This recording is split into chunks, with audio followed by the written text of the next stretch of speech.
Super excited for this one, so let's get into it.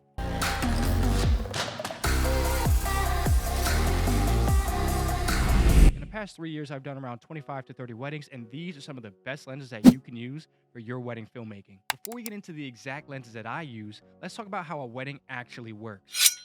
Usually, you're going to be operating on one of these, and/or a tripod. Put that back down. With the exception of mealtime and transportation, every minute of this wedding is going to be scheduled. So you're not going to have that much time to be switching lenses, camera accessories, and all that type of stuff.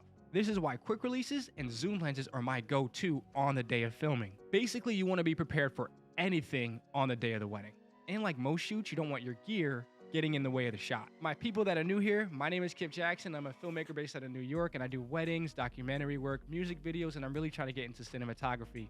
Self-taught, all YouTube. Let's get back to the video. Lens number 1. This right here is the Tamron 35 to 150 f2 to 2.8. This right here is my favorite third-party lens for the Sony E-mount, hands down. Getting your f-stop as low as 2.0 with such range like this is a crazy game changer when it comes to wedding photography and videography. If you're someone that doesn't like switching back and forth, literally look no further. The only thing that you might want to really do is get a wide lens to accompany this, like something maybe like an 18 to 35 or just a 20 to 40, also made by Tamron, and I also gave one of those away on this channel.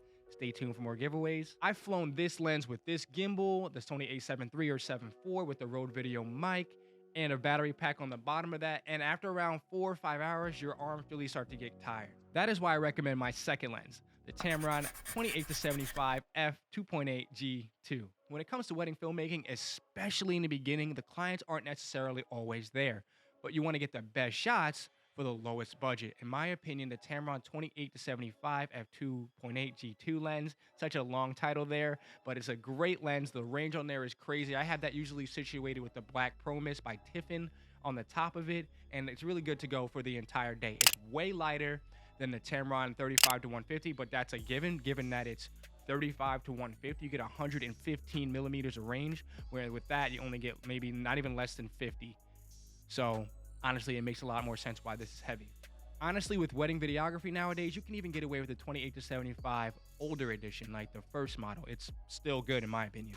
I'll recommend those first two lenses with people who want to keep video and photo at the same exact time. I don't really want to spend a lot of time changing lenses. My third lens that I bring to most of my weddings is a Sony 85 f1.8. This is the B-roll king. At f4.8, it's great in low light. It's great for portrait photography if you want to take a step back and do some of that at the wedding.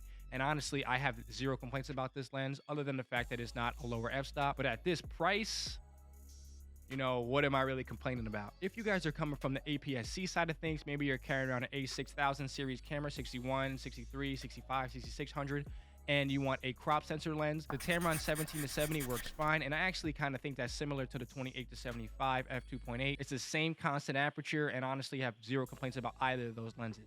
Having these zoom lenses mixed in with the primes gives the look that you have more than one camera flying at once if you're one of those people that only brings one camera to weddings. Hope that that's not any of you guys out there, because I've had cameras fail. Regardless of how good or expensive they are, cameras are just pieces of machinery, and they do fail. So always have a backup on deck, or else, like, why are you there? Now, the cool thing about all the lenses that I just recommended to you is that they have the same filter thread, meaning that any accessory that you get for the 85, you can use for the 17 to 70, or you can use for the 28 to 75, or you can use for the 35 to 150. That's a wrap for today. I really hope these recommendations help you guys out there. Start somewhere. Peace.